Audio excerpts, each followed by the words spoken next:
आँखों में है ना नींद, न दिन रात चैन है। आँखों में है ना नींद, न दिन रात चैन है।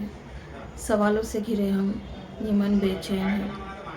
कुछ सवालों के जवाब मिल जाए तो इस मन को करार आ जाए, जीने की राह दिख जाए। नमस्ते and welcome beautiful soul, beautiful people. Blissful Reshma blog channel में एक बार फिर से आप सभी का स्वागत है। तो टॉपिक हम सब जानते हैं कि हम किस बारे में डिस्कस कर रहे हैं। लव के बाद में जो फेज़ आता है, ब्रेकअप, किसी से बिछड़ना, रिलेशनशिप टूटना या ज़िंदगी के कोई भी रिश्ते हों, तो खास फोकस ब्रेकअप पे है। तो क्योंकि वो एक चीज़ होती है जो इंसान को तोड़ देती है, जब हम किसी पर आँख बंद करके भरोसा करते हैं। तो हमने ये डिस्कस किया कल के, तो अगर आप नोटिस करेंगे, सबसे पहले मैं आपको ये हाईलाइट करना चाहूँगी कि अगर अब तक आप नोटिस करेंगे तो मैंने भी अभी तक आपको कुछ भी रोकने के लिए नहीं कहा। हाँ, जो ज़रूरी है वो, लेकिन वो सारी चीज़ें जो हम सुनते हैं कि अब हमें रोना नहीं है, हमें याद नहीं करना है, हमें सवाल नहीं पूछने हैं, हमें ये नहीं करना है, वो नहीं करना है। तो हम इंसान किस तरह से बने हुए होते हैं कि जिस चीज़ को हम ना करते हैं करने से, वही हम बार बार जो है रिपीट करते हैं। बिल्कुल सबके साथ ऐसा होता है। जब अपने दिमाग में हम बार बार ये कह रहे हैं कि हमें ये नहीं करना है, हमें ये नहीं करना है, तो हम वही और ज़्यादा करते हैं, क्योंकि वो पूरी तरह से बैठ चुका है, फोकस हमारा उस पर हो जाता है। तो जो चीज़ नहीं करनी होती है हम वही करते हैं। तो यहाँ हम नहीं करना है ये नहीं कहेंगे और ये नहीं करेंगे क्योंकि ये सही नहीं होगा। तो चीज़ें वही रहेगी, बस हमें फेरबदल उसका करना है। तो जहाँ वक्त, हालात, हमारी खुद की सोच हमें घेरती है और परेशान करती है, तो हमें थोड़ा सा पासा पलटना है और उनको अपनी ज़िंदगी में रखना है, लेकिन अलग तरीके से। तो उसे भी अपना एक रिश्ता मानिए और ऐसा रिश्ता मानिए जो सही नहीं चल रहा है तो उसे ठीक करना है। ठीक है, ये जो हमारी सोच है, दिमाग है, जो सही नहीं करना उसे ठीक करना है। तो हम किसी भी चीज़ को ना नहीं कहेंगे, हम वो सब कुछ करेंगे, लेकिन इस तरह से करेंगे कि वो हमारे फेवर में हो, हमारे लिए यूज़फुल हो, उससे हमें तकलीफ़ ना हो, या हम उस तरह से बन पाए कि ज़िंदगी में जब वो तकलीफ़ हो, सामना करना पड़े उस चीज़ का, तो हम उसके लिए तैयार हो। ठीक है, तो इसलिए मैंने अब तक आपको यही समझाया है कि जो भी हो रहा है वो हमें होने देना है, लेकिन कोशिश हमें करनी है कि वो हमारे फेवर में हो, हमारे लिए हो, क्योंकि हम उसे सह रहे हैं, उसके बारे में सोच रहे हैं, तो उसे ठीक भी हमें करना होगा। कोई और हमारे लिए आके नहीं करेगा, ना मैं आपके लिए कर सकती हूँ, ना कोई और कर सकता है, आपको ही करना है। ठीक है, तो इसलिए कल मैंने आपसे, जब पहले मैंने कहा था कि सवाल कीजिए, तो सवाल किए होंगे तो उस इंसान से किए होंगे जो यहाँ पे है नहीं जवाब देने के लिए। तो कल मैंने आपको ये बताया कि सवाल करना है, क्यों, ये पूछना है अपने आप से। तो सारे सवाल खुद के लिए होने चाहिए कि क्यों हम ऐसा नहीं कर पा रहे, क्यों आगे नहीं बढ़ पा रहे हैं, क्यों उसके आगे ज़िंदगी नहीं है। क्या बहुत सारे सवाल हमें खुद से करने, खुद के लिए करने हैं। फिर मैंने आपको बताया, कल मैंने आपको ये बताया कि सवालों के जवाब आपको ढूंढने हैं। जो भी सवाल आपने किए हैं उसके जवाब आपको ढूंढने हैं। तो एक बिल्कुल क्लियर बात बता देती हूँ कि जब हम सवालों के जवाब ढूंढने निकलते हैं, बहुत अच्छी बात है अगर आपको कुछ दिनों में मिल जाए, लेकिन कभी कभी जवाब ढूंढते ढूंढते इंसान को दिन, हफ्ते, महीने और कई कई साल भी लग जाते हैं। ठीक है, तो पैटर्न रहेगा सवाल पूछने का, लेकिन वो सवाल खुद से पूछे जाएंगे। जब हम किसी और से करेंगे, वो नहीं देगा जवाब, होगा जब वो नहीं होगा जवाब देने के लिए, तो हम बेचैन होंगे। तो वही सवाल हमें खुद से करने हैं।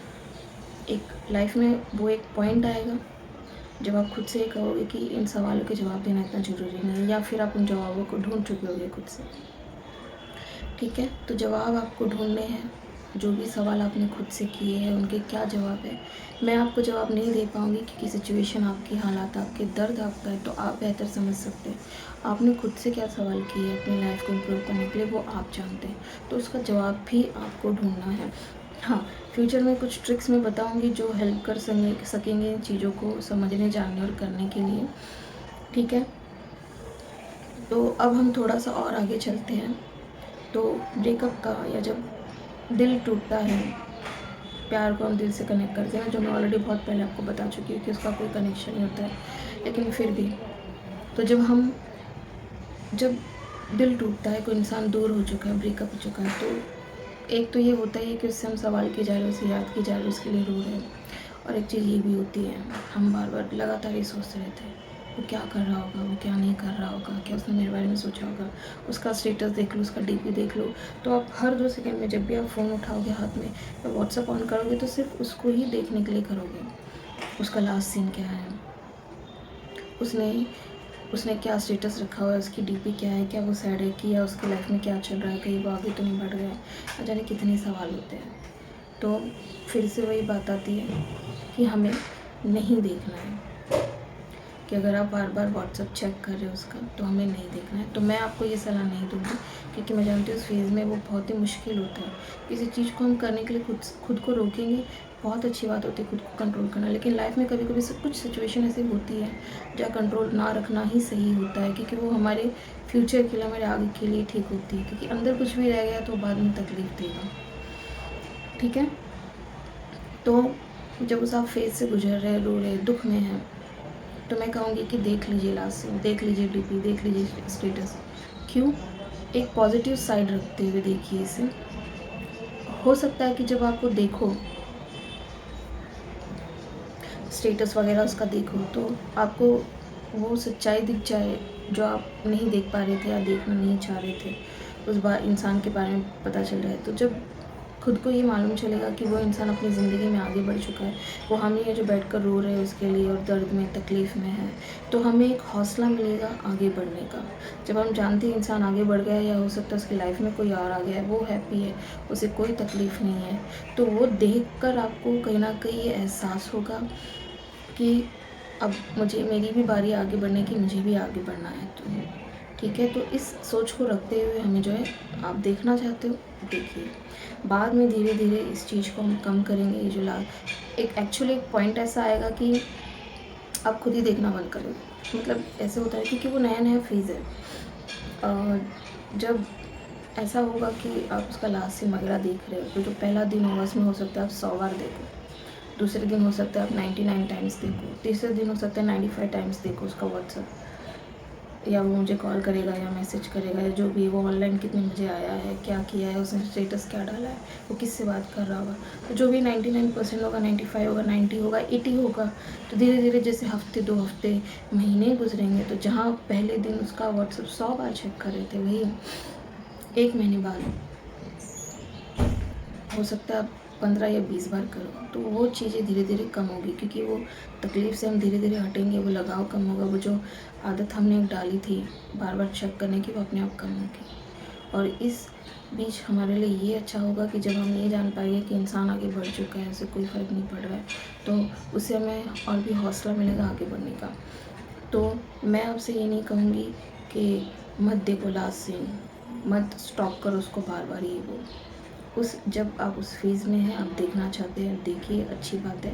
उसके आगे क्या करना हो सही होगा, ये बहुत अच्छी बात है। मैं आपको फिर से कहूँगी कि अगर आप नहीं देख रहे, आपके जहन में आया ही नहीं देखना चाहते, तो बहुत अच्छी बात है। तो तकलीफ़ थोड़ी कम होगी, इंसान को आगे बढ़ने में थोड़ी अच्छी और हेल्प हो जाएगी। लेकिन मोस्ट ऑफ द केसेस ये होता है कि हम स्टॉप करते हैं, इंसान चला जाता है, उसके बाद में से और ज़्यादा देखते हैं, उसके बारे में जानना चाहते हैं। तो कभी कभी जान लेना भी अच्छी बात होती है हमारे अच्छे के लिए, ताकि हम बिना किसी गुमान के या कोई डाउट मन में रखते हुए कि कहीं मैं गलत तो नहीं हूँ, हम आगे बढ़ पाएंगे ईजीली। ठीक है, अगर आप नहीं स्टॉप करें तो बहुत अच्छी बात है, लेकिन आपका मन बार बार आपको कह रहा है कि नहीं मैं देख लूँ, मैं देख लूँ, मैं देख लूँ, तो देख लीजिए। आप खुद नोटिस करेंगे, पहले दिन जहाँ आपने 100 बार देखा है, तो 1 महीने बाद वही कम से कम 10 बार देखने मिलेंगे।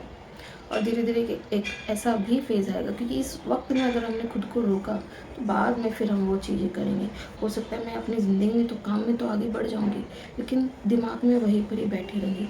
तो जब मेरा कुछ अच्छा चल रहा होगा, मैं उस मुकाम पर, वो जो स्टेप मैंने यहाँ पर आके आगे लिया होगा, अब यहाँ आने के बाद में जो पिछला छूट गया है, अब मैं उसे शुरू करूँगी तो मुझे तकलीफ़ होगी, और जो मैंने कुछ नया शुरू किया है उन चीज़ों पे इम्पैक्ट पड़ेगा। और फिर आप खुद से वापस से ये कहोगे कि देखा, मैंने कहा था ना, मैं अब तक आगे नहीं बढ़ पाया, उसके जाने के बाद मेरी ज़िंदगी चल ही नहीं पा रही है। तो वो क्यों हुआ? क्योंकि जब आप नए फेज़ में आ गए, तो उस पुराने को आपने फिर से अपने इर्द गिर्द कर लिया है। तो उस पुराने को पूरा ख़त्म कर दो यार, पूरी तरह से ख़त्म कर दो। ठीक है, उसकी सोच को हम नहीं तो पता चला इंसान को ख़त्म कर दो सोचेंगे, ऐसे ऐसे विचार आते, पर ये गलत चीज़ें हैं। हमें ये चीज़ के बारे में भी मैं बाद में बात करूँगी कि मोहब्बत कभी भी खून खराबा नहीं सिखाती है। ये कहने की बात है कि प्यार और जंग में सब जायज़ होता है, तो नहीं होता, ये गलत है। ठीक है, हमें अपनी ज़िंदगी में आगे बढ़ना है, किसी के लिए भी अपनी ज़िंदगी ख़राब नहीं करनी है। खुद को टाइम देना है, जो मैं बार बार रिपीट कर रही हूँ, टाइम दीजिए, सब होगा। तो लास्ट सीन देखना है, स्टॉप करना है, नो प्रॉब्लम, देखिए। ठीक है, और मुझे बताइए ये देखने के बाद में अगर आपको हेल्प हुआ है, कुछ अच्छा हुआ है आपके साथ में, तो कमेंट करके ज़रूर बताना। तो मुझे भी ये कहीं ना कहीं पता चलेगा कि जो मैंने कहा है या बताया है वो सही है कि किस हद तक सही है। ठीक है, तो उम्मीद है ये जितने भी टिप्स है, ट्रिक्स है, आपकी ज़िंदगी को, अपनी लाइफ को बेटर बनाने में आपको हेल्प करेंगे। तो इससे अच्छी सोच और विचार के साथ में मिलते हैं नेक्स्ट वीडियो में। जहाँ भी रहे दिलो दिमाग से खुश रहे, अपना ख्याल रखिए। Thank you so much for listening, thank you so much for watching, God bless you all.